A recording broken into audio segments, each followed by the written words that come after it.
day. Your mission, should you decide to accept it, is to do a seemingly impossible task. This mission will test you to the limits, and you must be completely prepared to carry it out in order to be successful.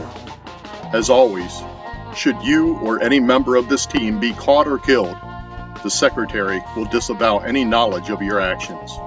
This tape will self-destruct in 5 seconds.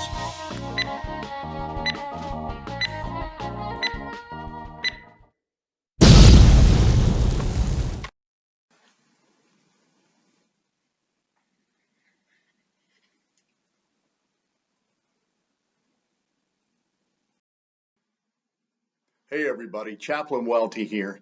I'm in a secret, undisclosed location, and I want to talk to you about something that's extremely important. Have you ever been asked to do something that just seemed to be impossible to do? Now, I'm not talking about things like counting your hair. 1, 2, 3.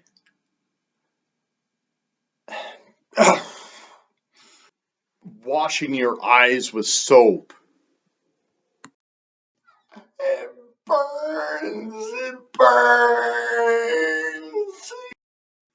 Breathing with your tongue out. Go ahead, try it. Stick your tongue out and try to breathe. Do it. I made you do it. Now put your tongue back in your mouth. You look silly.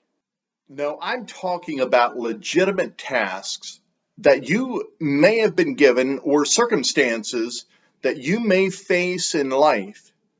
Your immediate response was probably panic or just outright fear. Maybe you found yourself saying, "This is impossible. There's no way that I can do this. This is going to be a complete failure." But you know, part of daring to achieve the impossible is letting your failures motivate you rather than discourage you. Every single one of us have experienced failure at some point in our lives, and failure can either do one or two things. It can either paralyze us to face the seemingly impossible decisions or challenges that come to our lives in the future, or our failures can motivate us to relook at how we approach those challenges that we have faced in the past and then make the necessary changes to achieve success. I call this failing forward, learning from our past so that we can move forward rather than staying stagnant or even falling back. Let me offer you some guidance on this. Whenever you're asked to do something that seems impossible, you must first make the conscious decision to refuse to panic. Instead, ensure that you get all of the facts, all of the details of what it is that you're being asked to do, and then ask for some time to review over all of the details and how it's going to be accomplished successfully. Why is it important that we approach seemingly impossible tasks this way? Because our biggest temptation in the midst of any crisis or any challenge that we face is to be impulsive. Not thinking rationally, but allowing our emotions to kick into overdrive, causing us to panic, causing us to stress out, and not give 100% to what it is that we are supposed to accomplish. And as a result, what happens is we end up making rash decisions that ultimately we're going to regret. There's no reason to suffer or struggle through anything that we face in life.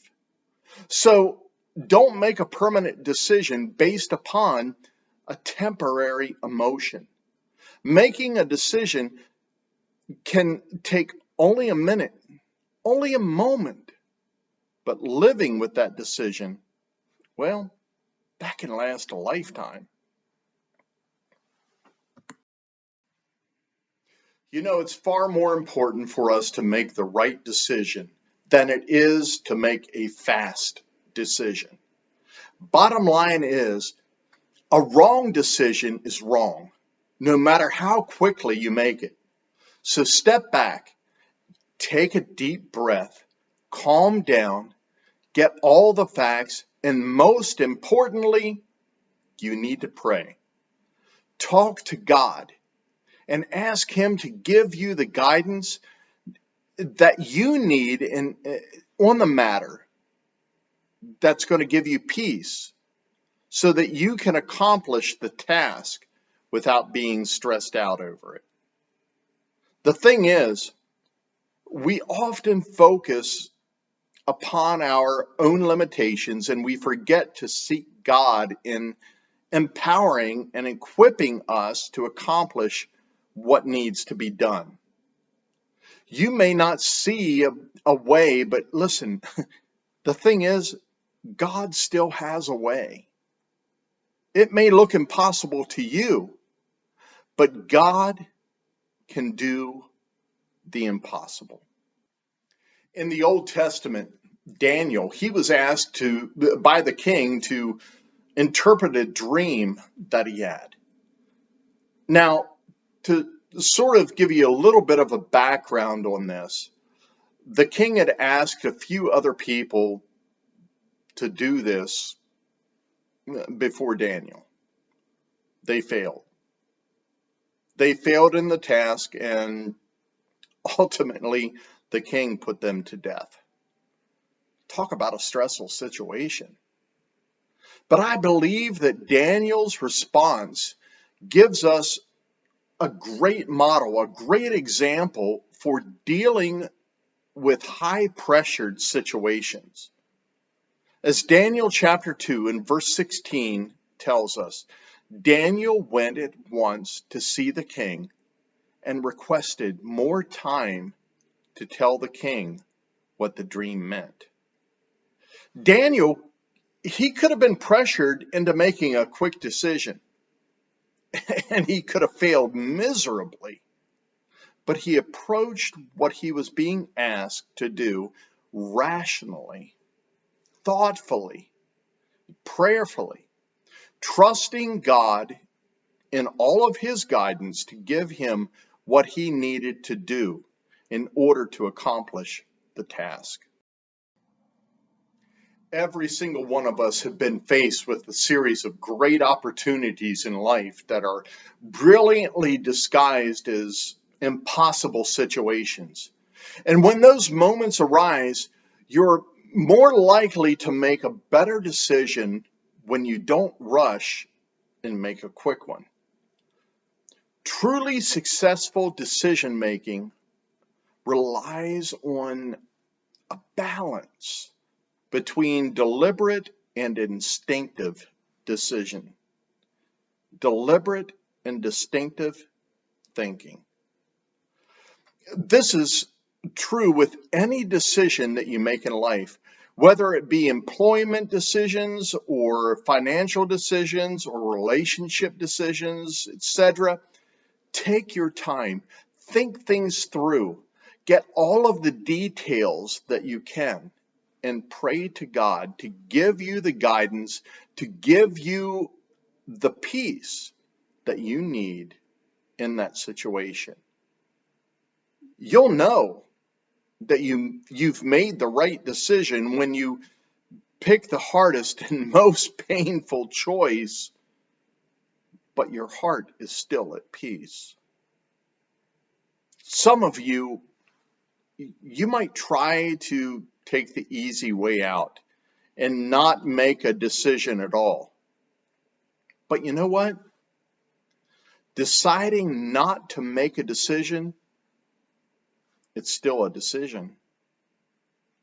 Also keep this in mind. The roads are filled with flat squirrels who couldn't make a decision.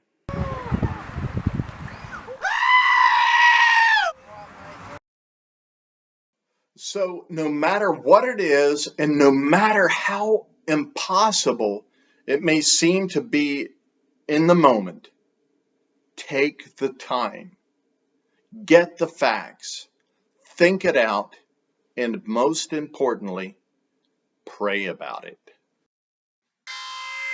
Well, that's my cue. I've got to go. I have to make an impossible situation a possible situation in my life. God bless each and every one of you. Let's pray. God bless every single person that's watching this video. Watch over them, take care of them, be with their families, meet their needs, I pray. Now may God bless you and keep you, and may he make his face shine down upon you, and may he give you peace. God bless. Take care.